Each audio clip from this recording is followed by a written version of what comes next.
Marley was dead, to begin with. There's no doubt about that. He was as dead as a doornail. Marley and Scrooge were business partners once. But then Marley died and now their firm belonged to Scrooge, who was a stingy and heartless old man. Once upon a time, on Christmas Eve, old Scrooge sat busy in his office. It was very cold outside. And in Scrooge's office it was not much warmer either. Suddenly, a cheerful person entered the office. It was Scrooge's nephew.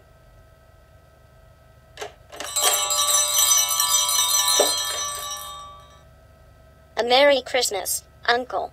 God save you," Fred said.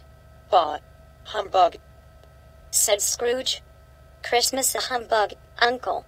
You don't mean that, I am sure." "I do. What's Christmas to you? You have to pay bills without money. You're a year older but not an hour richer. Keep Christmas in your way, and let me keep it in mine." "Keep it? But you don't keep it," said Scrooge's nephew, who was a very friendly young man. He even tried to cheer Scrooge up and invited him for dinner on Christmas Day. But Scrooge said no and sent him out. When Scrooge's nephew left, two gentlemen came in to collect money for the poor who had no place they could go. Stingy Scrooge, however, didn't give the gentlemen any money.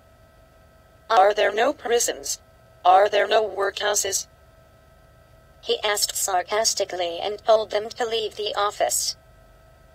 When it was time to close the office, Scrooge talked to his clerk, Bob Cratchit. "You want all day off tomorrow, don't you?" said Scrooge. "If that is okay, sir." "It's not okay and it is not fair. After all, I have to pay you for the day although you don't work.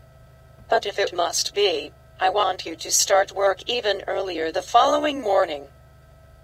Cratchit promised that he would, and the two went home. Scrooge lived all alone in an old house. The yard was very dark and scary that night, and when Scrooge wanted to unlock the door, he had the feeling that he saw Marley's face there. This was rather spooky, but Scrooge was not frightened easily. "Humbug," he said, opened the door and walked in. He locked himself in, which he usually didn't do. But then he felt safe again and sat down before the fire.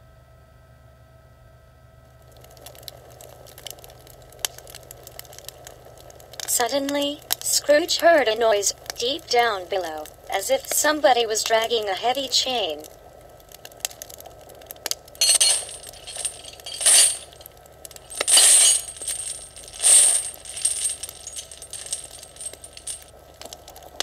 The noise came nearer and nearer, and then Scrooge saw a ghost coming right through the heavy door.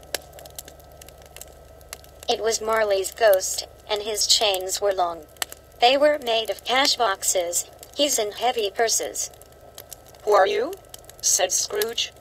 "In life I was your partner, Jacob Marley." "But why do you come to me now?" "I must wander through the world and I wear the chains because I was so stingy in life. I only cared about business but not about the people around me. Now, I am here to warn you. You still have a chance, Ebenezer. 3 spirits will come to you. Expect the first tomorrow, when the bell tells 1. When he had said these words, Marley's ghost disappeared. And the night became quiet again. Scrooge went straight to bed, without undressing, and fell asleep immediately.